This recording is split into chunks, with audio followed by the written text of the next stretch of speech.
reivindicar que quem governa deve levar em consideração a vontade de quem é governado. Pegar a manha? Se existe um cara que manda em ti, ele tem que levar em conta a tua vontade. O iluminismo do século XVIII, na sociedade ocidental, ele começa a criar a possibilidade do poder e da força política ser algo discutido e permitido às pessoas. E a comédia entra dentro disso. A partir do século XVIII, o poder, a força, quem manda e quem obedece, começam a se modificar. As pessoas que vivem numa sociedade agora querem ter a responsabilidade e o direito de poder criticar o poder.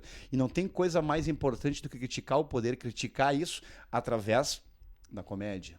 Quando hoje se discute muito, né? A pessoa falou mal do governo, falou mal do presidente. O comediante, quando fala mal de um presidente, seja ele qual for, ele não está criticando o presidente. Este comediante, este humorista, ele está apenas mantendo e guardando uma conquista que foi permitida há muito tempo atrás de quê? Do comediante ter o poder de criticar e zombar do governo também. O governo não pode estar acima da piada, ele não pode estar, o governo ele não pode estar imune e blindado à piada, ao ridículo, porque o governo é a gente também. Essa é a ideia onde a comédia começa a se ressurgir a partir do século XVIII. E é um gatilho também, né? A audácia é um gatilho do humor muito forte. Inclusive é isso, quando... O Chaplin. Quando o Chaplin passava a mão na bunda do policial, era engraçado por quê? Porque ele estava sendo audacioso.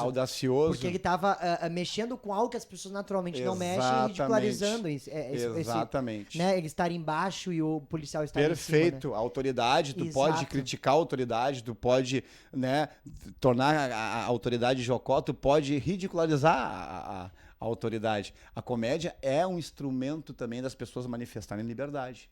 Quando tu entra num show de stand-up, um show de comédia, e tu pode falar mal do teu pai, da tua mãe, da tua rua, falar mal da tua avó, do teu trabalho e também do presidente, é uma forma democrática da gente poder, de alguma forma, ter a liberdade de falar da gente mesmo. Então a comédia tem esse papel, através do riso, através da distorção, fazer isso. Então a comédia, ela foi se transformando ao longo do tempo em diversos nichos. Tu tem, por exemplo, que vai surgir aí no século XIX para o XX, a comédia pastelão, aquela comédia torta na cara, das gags, né, daquela coisa caricata. Tu tem, por exemplo, a sátira também, que é outra forma de comédia, que é fazer um humor meio ácido, tipo, parodiando ou tentando ironizar alguma coisa séria, alguma coisa política. Tu tem na comédia também, por exemplo, o humor negro, que trabalha com assuntos mais tabu, assuntos mais pesados, e de alguma forma tenta aliviar isso com humor, tá? Com uma piada. Né? É polêmico, mas ele também é uma forma de alívio e uma forma de trabalhar com coisas que as pessoas imaginam que nem podem ser ditas. Nós temos as sitcoms também, de comédia. Sitcom ou situation comedy, ou comédia de situação, que é muito, por exemplo, em seriados que a gente vê Friends, Big Bang Theory. How I Met Your Mother. Isso, How I Met Your Mother. Nós temos, por exemplo, quer ver? Comédia romântica. Esses filmezinhos das idas e vindas do amor, que no meio da vida do casal acontecem situações engraçadas que fazem a gente rir. E tem também, entre outras coisas, a comédia de observação da realidade, que a gente pode adaptar isso ao stand-up. A comédia de observação. Stand-up, ficar de pé. A comédia de cara limpa. O que é o stand-up? De onde veio stand-up? É muito difícil de descobrir. Pode ser o bobo da corte, pode ser os caras que viajavam falando coisas. Nós temos um grande pensador, um filósofo, que escreveu As Aventuras de Tom Sawyer, que no fim da vida lá se endividou, que foi o Mark Twain. Começou a escrever coisas e viajar falando essas piadas que eram dele, que eram análises dele, da vida que ele tinha, e que pode ter sendo um dos pioneiros do stand-up. Tá? Outro cara também, tá? Que ficou conhecido ser um dos pioneiros também desse stand-up comedy, desse humor de cara limpa, que ao longo do curso vocês vão ver tudo isso aí, que eu não vou entrar muito no detalhe desse aí. Por exemplo, lá no início do século XX, nos Estados Unidos, as famosas comédias de vaudeville, que existia lá, que eram comédia onde as pessoas iam para um teatro, para um salão, e assistiam variedades. E tinha comédia também. Que as pessoas faziam tudo que é tipo de comédia, tudo de representação, e entre uma apresentação e outra, começou a aparecer o cara que fazia a famosa amarração ali. né, entre uma atração e outra, que era o mestre de cerimônias, que a gente chama de MC. E por incrível que pareça, o MC, esse cara aqui, ó, ele tem a ver, a origem também é isso. O MC do rap, do funk, ele também começou fazendo improvisos com microfone para o DJ. E aí hoje virou uma profissão também. E esse mestre de cerimônias, ele fazia o quê? Ele não tinha roupa, ele não tinha caricatura, ele não tinha nenhum tipo de adereço. Ele fazia piadas de observação que não eram anedotas, que eram da vida dele, que era do casamento, que era, sei lá, de alguma coisa, e era engraçado. E as pessoas riam. E esse Frank Fay começou a fazer muito sucesso, porque as pessoas iam mais para assistir ele nos intervalos dessas apresentações do que do show em si. E aí o MC começa a ser o quê? Algo procurado. E passa a ter um espaço para ele. E o stand-up começa a surgir aí no sentido onde as pessoas começam a se programar para assistir espetáculos de pessoas que fazem isso. Comédia de observação de cara limpa, sem qualquer adereço, qualquer recurso, né? E isso é muito maluco porque hoje em dia a gente batalha para não entrar em música, né? A gente sempre, o comediante ele tenta se resguardar porque a música hoje e o comédia stand-up hoje, né, no mundo atual, nós estamos falando de um processo em que o stand-up ele teve aí mais de 100 anos nos Estados Unidos, né, de história, e hoje a gente busca não estar relacionado à música porque são duas vibes completamente diferentes, mas tu vê que o stand-up ele surgiu junto com a música, e é muito bacana ver a evolução, né, porque começou com uma MC e aí as pessoas falam, nossa, isso é muito bacana, e tu vê como a comédia vicia, né, é muito maluco, eu converso com tanta gente hoje no Brasil inteiro, e as pessoas são muito viciadas em comédia, porque isso é uma desconstrução do que é o padrão.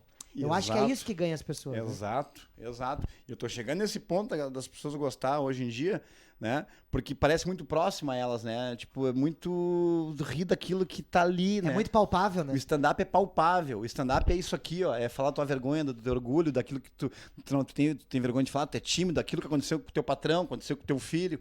Então, o stand-up, ele tem... Claro que existem vários textos com temas, mas geralmente o stand-up...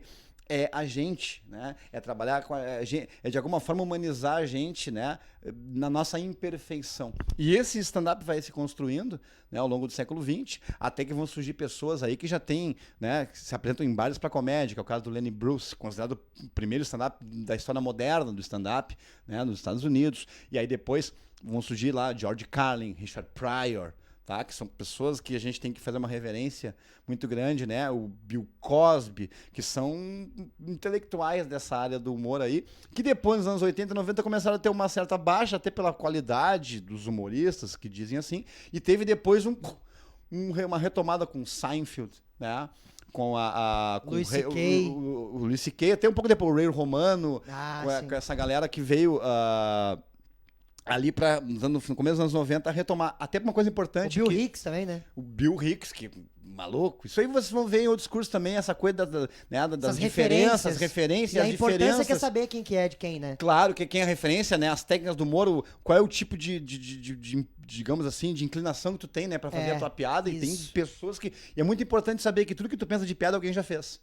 Tudo que tu acha que tu fala de humor, tem uma pessoa conceituada que já fez. É bom tu estudar ela, pra não dizer que tem novidade, né? Porque todo mundo já fez alguma coisa que tu acha que tu tá fazendo novo. Perfeito. Porque isso é uma coisa muito ampla e muita gente, muito tempo estuda isso aí. E uma coisa legal dessa coisa da comédia nesse momento, e aí o seguinte, e por que também que o stand-up ele começou a ter uma coisa meio assim? Porque isso vai acontecer no Brasil depois também. Porque geralmente o stand-up ele acaba virando um trampolim. Digamos assim, o cara faz stand-up, vai pra TV... faz um seriado, faz filme. Então o cara vira uma celebridade, uma pessoa que tem, sei lá, uma vida, digamos assim, bem sucedida em vários pontos, por tudo que faz, mas muitas vezes a origem dele é no stand-up. O stand-up sempre foi uma espécie de passarela de acesso, uma triagem para outra coisa, que é uma discussão que vai acontecer no Brasil depois também.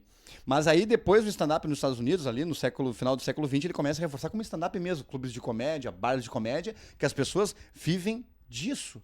Certo? É o caso do Brasil. Aqui no Brasil começa em 2005, mais ou menos, tá? Tem Rio de Janeiro ali, que é a comédia em pé, né? Tem o Clube da Comédia em São Paulo, que são grupos, né? Que são movimentos, não são lugares. São grupos que vão fazer stand-up. Só que o que vai acontecer ali? Tu tem em São Paulo o Rafinha Bastos, o Oscar Filho, o saudoso Márcio Ribeiro, Marcelo Mansfield, Marcelo Leal, no Rio de Janeiro, o Fernando Caruso, o Cláudio Torres Gonzaga. Nossa, né? o Paulo Carvalho, o Fábio Porchat. Só que o que acontece? Esses caras são consumidos CQC, seriado, filme. E aí gera o quê? A ideia de que, tipo assim, ó, vou fazer stand-up, vou ficar engraçado, depois eu vou pro Faustão. Depois eu vou pra Globo. Parece que o stand-up, ele era sempre uma espécie de categoria de base. E com isso, ele acabava tendo uma parada do tipo assim, é uma transição. Então o stand-up teve o quê? Teve uma força muito grande e depois ele meio que baixou. Porque essa galera foi consumida para outros lugares.